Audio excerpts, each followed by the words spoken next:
The year was 2006. President Olusegun Obasanjo was preparing to leave office for the final time.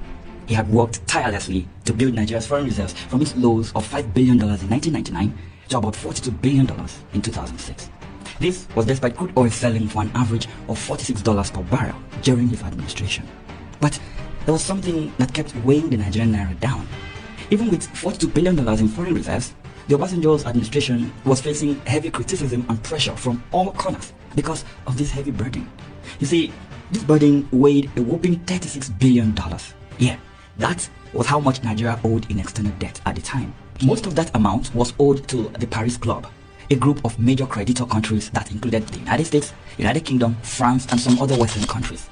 Then came April 2006, and Obasanjo said, quote, "Nigeria will not owe anybody in the Paris Club one kobo." A few days after this bold declaration, there was this headline from the New York Times saying, quote, "Nigeria pays off its big debt, sign of an economic rebound." Baba had done it. Before this huge announcement was made, the President Olusegun Obasanjo's administration had been engaged in discussions with the Paris Club on this Nigeria's debt burden. Those discussions yielded results when, in 2005, the Paris Club proposed an unprecedented debt buyback at a discount.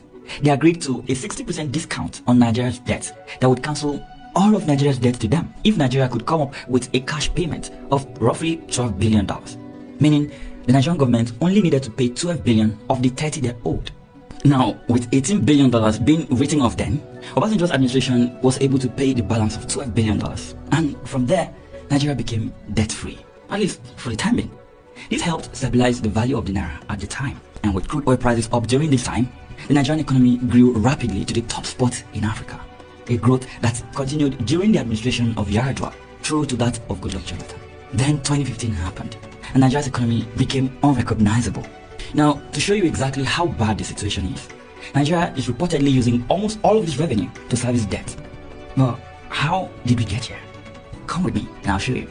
Nigeria's debt profile: 7.6 trillion naira in domestic debt, $7.22 billion. Country's debt service cost in the first quarter of this year was 1.94 trillion naira. The Nigerian government currently owes a total of $91 billion. That is both domestic and foreign debt. Of that amount, $42 billion is said to be foreign. Now, according to Bloomberg, Nigeria spent 80% of its revenue on debt servicing in the first 11 months of 2022. The World Bank placed that figure at around 96% for the entire year of 2022.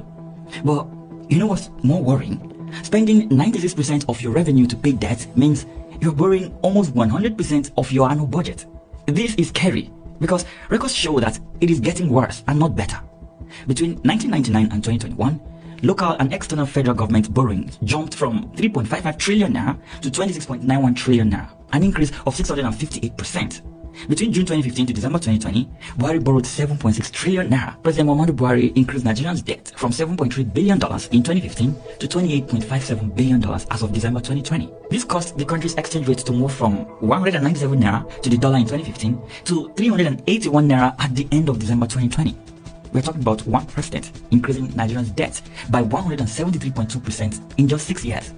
In comparison, President Goodluck Jonathan's administration met Nigeria's debt profile at 6.17 trillion naira in 2011.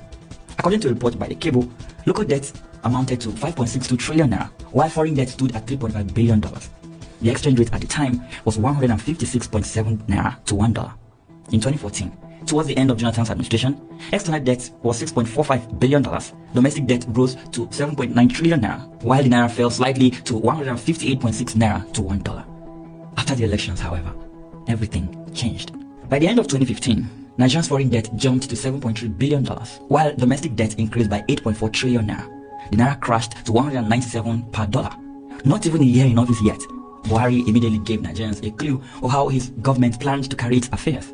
So far, Buhari is the country's biggest borrower, increasing public debt, that is the federal government component, by more than 173%. Oh, hang on, there is Tinubu now, whose administration has been acting like a bunch of 5-year-old kids with Happy Christmas money in a candy shop.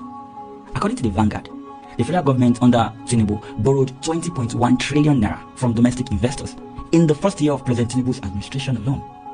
But why are they borrowing this much? What are they doing with all of this money? Now, the most apparent reason for Nigeria's rising debt profile is the rising cost of governance.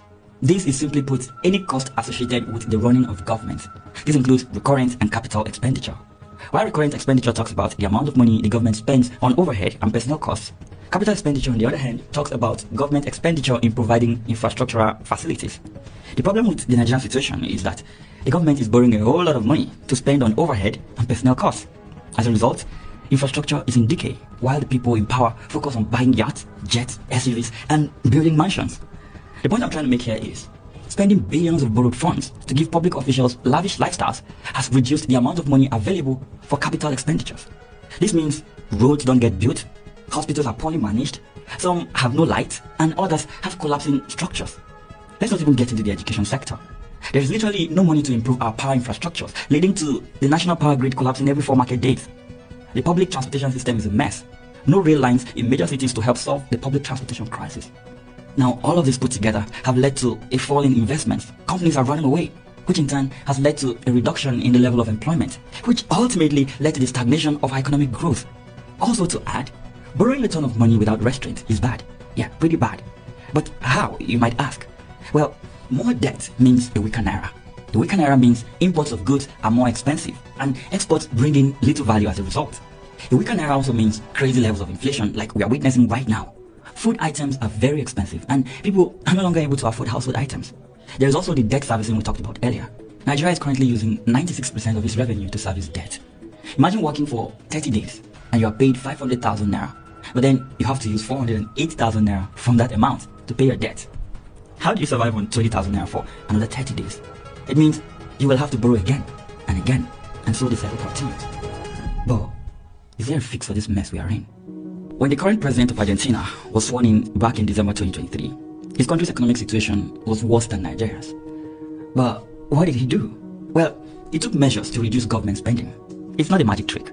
All he did was cut down on the size of government, block the stealing of government funds, attract foreign direct investment through tax holidays, and improve the ease of doing business in the country. If you're broke, you don't need to go on a spending spree to build a mansion and buy jets and yachts and whatnot. In all honesty, if Nigeria were a company, it would have filed for bankruptcy by now, and maybe all the managers and directors could be behind bars. You see, when the last administration was under a lot of pressure to get money to run its operations, they went to the central bank and turned it into a printing press. With every naira they printed, the naira lost more value. Inflation soared, and your savings became worth less than they used to be. The result of that recklessness is still being felt today, with the current administration even worsening the situation with its borrowing and spending. Like I said earlier, the Tinubu administration has been acting like a bunch of 5-year-old kids with happy Christmas money in a candy shop.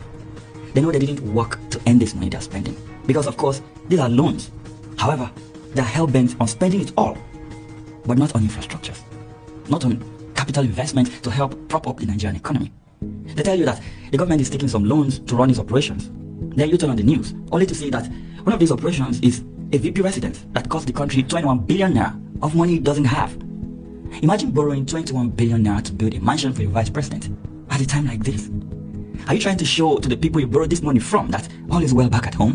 Because Nigerians know that all is not well here. So, who exactly are you trying to impress? You see, African leaders are the only crop of people that travel to Western countries with about 200 delegates, spend millions of dollars in 5-star hotels to attend meetings with their creditors, whom they have gone to beg for money. My question to Nigerian leaders is, are you not ashamed of yourselves? When you jump on private jets to take you around the world, do you by any chance meet politicians from other countries with good economies? If you do, can you tell us what your conversation with them is usually like? Do you even talk to them? Because, make it make sense here. How do you introduce yourself to the British Prime Minister, for example, when you go to one of these your meetings? Tell me. Do you say, hey, I'm a senator from Nigeria. Yeah, I'm one of the folks who sing the song of allegiance to the president I should be holding accountable. I also try to warn people in my constituency, who, by the way, voted for me, against all forms of protest, against the hunger they are currently enduring. Or do you say, I'm Minister of the Federal Republic of Nigeria. Yes, we know the economy is terrible right now, but Nigerians just need to sacrifice while we, the people elected to serve them, live our best lives. And to the governors, how do you live with yourselves? When you look into the mirror, who do you see? A father? A servant of the people? Or a wicked politician who doesn't care about the plight of his people? For those who want to make Nigerians believe that economic hardship is a trial from God, how do you live with yourself? And to my fellow Nigerians, you need to know the truth. Our economy is bad because of the terrible decisions of our leaders. When you take on loans as an individual, for example, and you use those monies to buy fancy clothes to wear and oppress your neighbors, you better have a plan on how you're going to pay back that money. Because when the time for repayment comes and you have not generated any income to pay back, there's bound to be trouble. That is the trouble we are in today. Most of the loans we are taking are being used to finance recurrent expenditures. Only a tiny fraction is used for capital expenditure. Instead of investing in things that can yield results for the economy and help boost our GDP, our politicians are busy sharing money as palliatives. A year ago in 2023, Tinubu wrote to the National Assembly seeking 500 billion naira for palliatives. July 2024, the federal government is sending 740 rice trucks to states. How many Nigerians will even see these trucks, not to talk of getting a grain of rice from these bags?